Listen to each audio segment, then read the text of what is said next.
How to properly fight the level 50 co-op boss, the Death Abyss, or also known as Karnix. Now for the boss, the main things to look out for are its charged purple attacks, its spinning scythes or axes, and finally its death mark right after its spinning scythes. For its charged purple attacks, you have two options. The first would be to stand still and press your dodge skill early and then hold the dodge animation until the boss uses the attack. This is the recommended option. The second option would be to perfectly time the charge attack, which is harder to do and not recommended for new learners, as if you do not time the dodge correctly, you will take big damage and possibly fall. If at any time you see the purple animation for even a split second, be sure to press your dodge button while standing and hold it for a second or two just to be on the safe side. Even if unsure, it's still worth doing this. Next up is the spinning scythes, which can be used within the first 10 seconds. Here, if you have a blue skull above you, it means you've been targeted.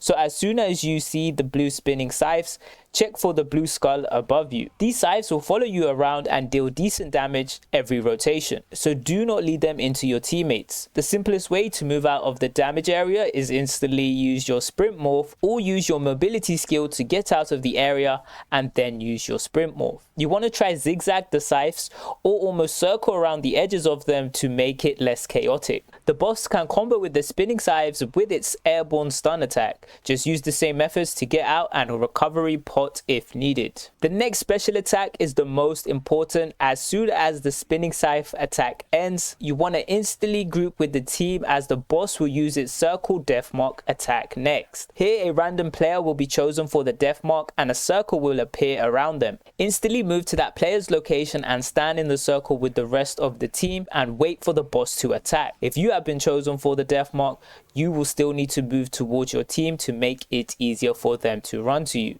After the circle death mark, the boss uses a faster charged purple attack, so be ready to dodge this with your 2 dodging option. This is the entirety of the boss. Repeat these steps until the boss falls. One tip when in random parties is before the boss fight starts, type in chat, does everybody know what they are doing?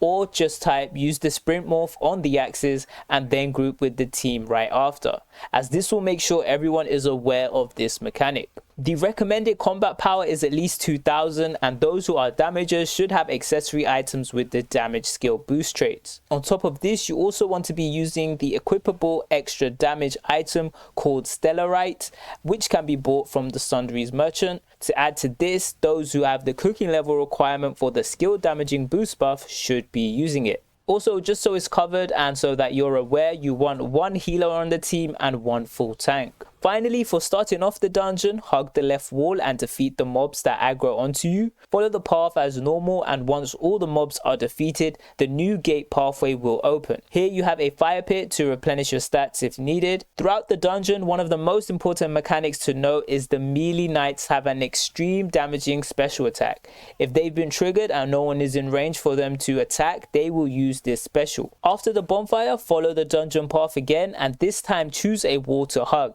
Either one is fine, it does not matter. Follow the pathway down the room, defeating mobs that get aggroed once again. After this, you're on the mage mini boss, which has no special attacks. Your only worry here is the charged purple attacks, which can just be blocked. Then make your way all the way back to the first room and complete the dungeon pathing as the normal level 20 co-op dungeon. Thanks for watching and good luck with the drops.